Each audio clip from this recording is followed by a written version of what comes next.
Good morning, my dear brothers and sisters. Happy Fiesta po sa inyong lahat.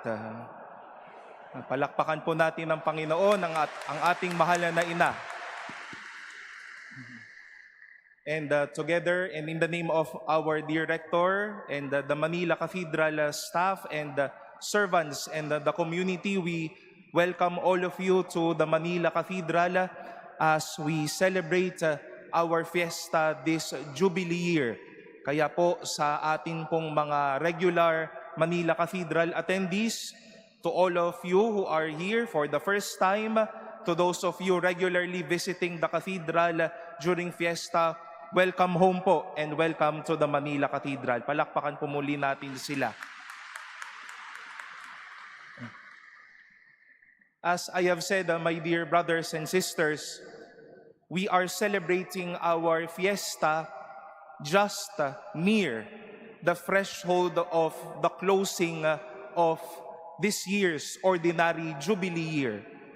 And we call this year's Jubilee with the theme. Ano nga po ang tema ng ating Jubilee year? Pilgrims of Hope. Mga manlalakbay, pag-asa. And as we celebrate and reflect this morning's celebration, it is good to reflect or go back how hope is or how hope was for the Blessed Mother. Ano nga ba ang pag-asa? Ano nga ba yung naging karanasan ng pag-asa para sa ating minamahal na Mama Mary? And whenever we would celebrate our fiesta, we were drawn back to the readings or to the Gospel of the Annunciation, when the angel was sent from God to Mary. And the angel's message was just clear. Hail, full of grace, the Lord is with you. Bukod kang pinagpala, nasa iyo ang Panginoon. Dinadasal nga natin ito, Aba, Ginoong Maria, napupuno ka ng grasya. At sino naman bang tao ang hindi magugulumihanan, hindi maguguluhan, hindi magkakaroon ng madaming tanong sa simpleng pananalita na ako, nasa akin ang Panginoon, ako, bukod akong pinagpala, ako, puno ng grasya? Saint Luke recounted that she was greatly troubled at what was said and pondered what sort of greeting this might be. Ang dami nang bumati sa akin, pero iba tong pagbating ito. Puno daw ako ng grasya, nasa akin na ang Diyos. And we know that in the second mystery of the joyful mystery, there is this mystery of the visitation. When once more her cousin Elizabeth greeted her, "Blessed are you among women, and blessed is the fruit of your womb." Bukod kang pinagpala sa babaeng lahat, at pinagpala naman ang iyong anak na si Jesus. For twice, Mary heard that greeting, pinagpala daw ako, nasa akin daw ang Diyos. And if you wish to see those words, you are full of grace. The Lord is with you. Blessed are you among women. Those were just words of hope to the Blessed Mother. That because God has freed you from sin, you were immaculate in your conception. This is hope. That you are blessed among women. That you are full of grace. That the Lord is with you. And my dear brothers and sisters, I am overwhelmed to the number of people around me during this Holy Mass. It's a Monday, it's 8 a.m. You came all over from different places. Let us hold on to these words of hope. Just like the Blessed Mother, God is whispering to us, You are full of grace. God is with you. Marahil, katulad din ng mahal na ina, ang dami ding tanong na magsasabi sa atin, Father, bukod pa rin ba akong pinagpala? Bukod pa rin ba tayong pinagpalang bansa sa mga nangyayaring mga bagay na ito?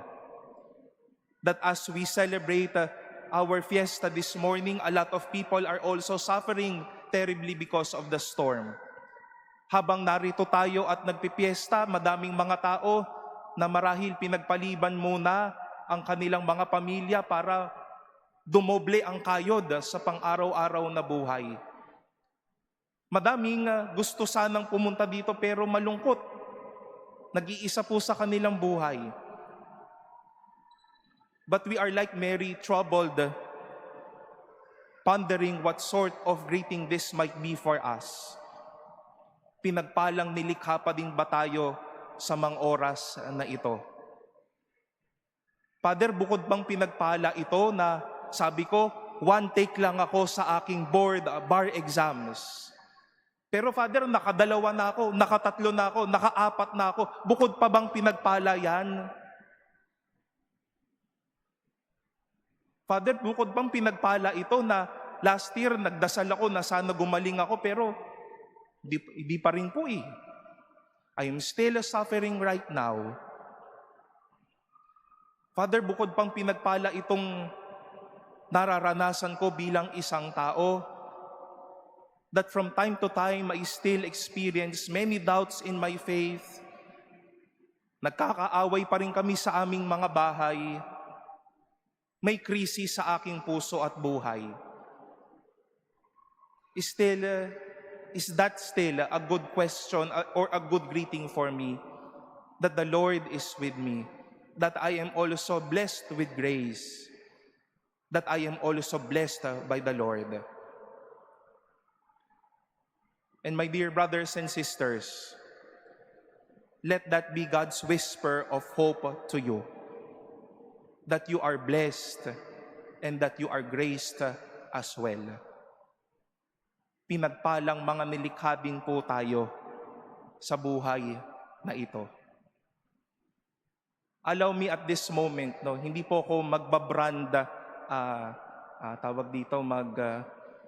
mag-i-introduce ng brand. Kuya Arman, kindly show po. Behind that t-shirt of our fiesta this year was but an inspiration from me. Hayaan niyo po munang magbuhat ako ng sarili kong bangko ngayong oras na ito. Pagbigyan niyo na po ako. Bibihira lang po ako magyabang. Nung nag-iisip po ako ng pwedeng i-suggest kay Monsi na fiesta shirt, we were thinking of some other things. But I told myself, why not make a statement shirt bearing those words? Pinagpalang nilikha. I was in a bit hesitant to suggest such kind of design. Baka walang bumili. Kasi sasabihin nila, parang hindi naman, it's going against myself. I've not been feeling blessed. I've not been feeling so much hope in my life. But I readily asked Monsi's wisdom. Ito po, statement shirt. Para sino mang makakita, sino mang magsuot, maging isang magandang kasanayan at katotohanan na dala-dala niya na pinagpalang nilikha din ako. Siyempre, hindi po natin titignan kung sino, siyempre titignan po natin kung sino yung nasa likod. Yung pinagpalang nilikha din po. Nakasama niya tayo sa likod natin na magsasabing, anak, pinagpalang nilikha ka din. This is hope for us. This is hope for you. That as you bear this statement, This is your inspiration to keep on going. To know that even in these threatening day-to-day realities, we keep on that message. You are blessed. You are graced. You have hope. Pinagpalang nilikha. Limited nga lang po yan, no? Pagdating ho ng panahon, dadami ho ang stock niyan, hari nawa po. But even without that shirt, this day of our fiesta, the Lord Himself, Mama Mary would like to remind us, let God's whisper be, you are blessed and you are graced. Bring that with you. Let that be inside our hearts and in our minds. And let that spirit keep us moving forward and ever graceful to face God's blessings in our lives.